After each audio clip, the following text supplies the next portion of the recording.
வணக்கம் நண்பர்களே, எங்கள் மார்க்கெட்டிங் தொடரின் 3வது வீடியோவுக்கு வரவேற்கிறோம். இன்று உங்கள் தயாரிப்பை உங்கள் முக்கிய வாடிக்கையாளர்களுக்கு எவ்வாறு சென்றடைவது மற்றும் சந்தைப்படுத்துவது என்பது பற்றி பேசப்போகிறோம்.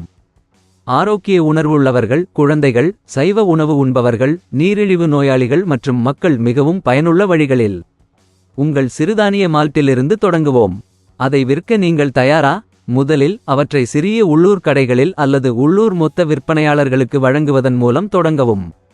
சிறந்த சுவை, தரம், முடித்தல் பற்றி உற்சாகப்படுத்த வாடிக்கையாளர்களுக்கு இலவச மாதிரிகளை கொடுங்கள். உங்கள் விலைகள் மற்றும் பேக்கேஜிங் முறையீட்டை உறுதிப்படுத்திக் கொள்ளுங்கள்.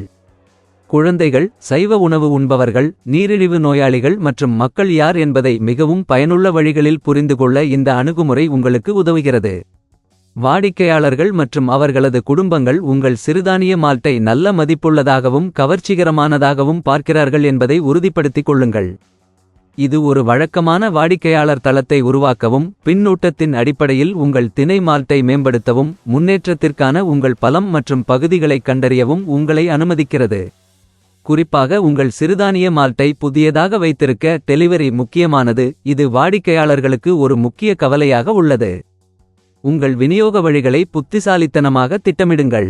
உதாரணமாக, நீங்கள் திங்களன்று கிழக்கில் உள்ள கடைகளையும் பின்னர் செவ்வாயன்று வடக்கில் உள்ள கடைகளையும் பார்வையிடலாம். மேலும் ஒரு புதிய பிராண்டாக உங்களை நீங்களே அறிமுகப்படுத்திக் கொள்வது முக்கியம்.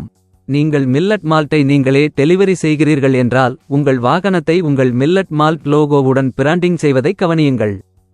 குழந்தைகள், சைவ உணவு உண்பவர்கள், நீரிழிவு நோயாளிகள் மற்றும் மக்களின் கவனத்தை மிகவும் பயனுள்ள வழிகளில் ஈர்க்க இது ஒரு அருமையான வழியாகும்.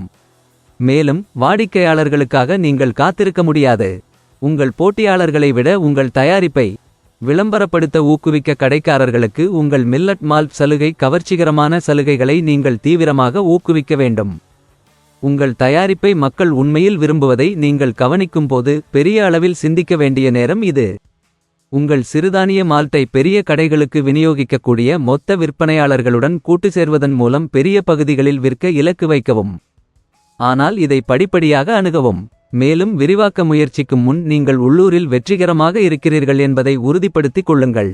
நினைவில் கொள்ளுங்கள், மொத்த விற்பனையாளர்களும் விநியோகஸ்தர்களும் பெரிய அளவை கையாளுகிறார்கள். உங்கள் தயாரிப்பு மற்றும் செயல்முறைகள் நிலையானதாக இருக்கும்போது மட்டுமே நீங்கள் இந்த அளவை வழங்க முடியும். எனவே பிராந்திய மொத்த விற்பனையாளர்கள் மற்றும் விநியோகஸ்தர்களை அணுகுவதற்கு முன்பு உங்களை உள்ளூரில் நிலைநிறுத்த உங்கள் நேரத்தை எடுத்துக்கொள்ளுங்கள். இன்ஸ்டாகிராம், பேஸ்புக் மற்றும் யூடியூப் போன்ற சமூக ஊடக தளங்களில் உங்கள் மில்லட் மால்ட்டை காட்சிப்படுத்த மறக்காதீர்கள். வழக்கமான பதிவுகள், வேடிக்கையான கருத்துக்கணிப்புகள் மற்றும் போட்டிகள் மூலம் உங்கள் பார்வையாளர்களுடன் ஈடுபடுங்கள். கூகிள் விளம்பரங்கள் அல்லது சமூக ஊடக விளம்பரங்களை பயன்படுத்தி அதிக மக்களை விரைவாக சென்றடைவதையும் நீங்கள் பரிசீலிக்க விரும்பலாம். குழந்தைகள், இளம் பருவத்தினர், சைவ உணவு உண்பவர்கள், நீரிழிவு நோயாளிகள் மற்றும் மக்களை மிகவும் பயனுள்ள வழிகளில் ஈர்க்கும் பிற தயாரிப்புகளுடன் உங்கள் திணை மால்ட்டை இணைப்பது பற்றி சிந்தியுங்கள். திணை குக்கிகள் அல்லது திணை நூடுல்ஸ் போன்ற வீடுகளில் இந்த கவனம் செலுத்தும் உத்திகளால் நீங்கள் ஒரு பொருளை விற்பதை விட அதிகமாக செய்கிறீர்கள்.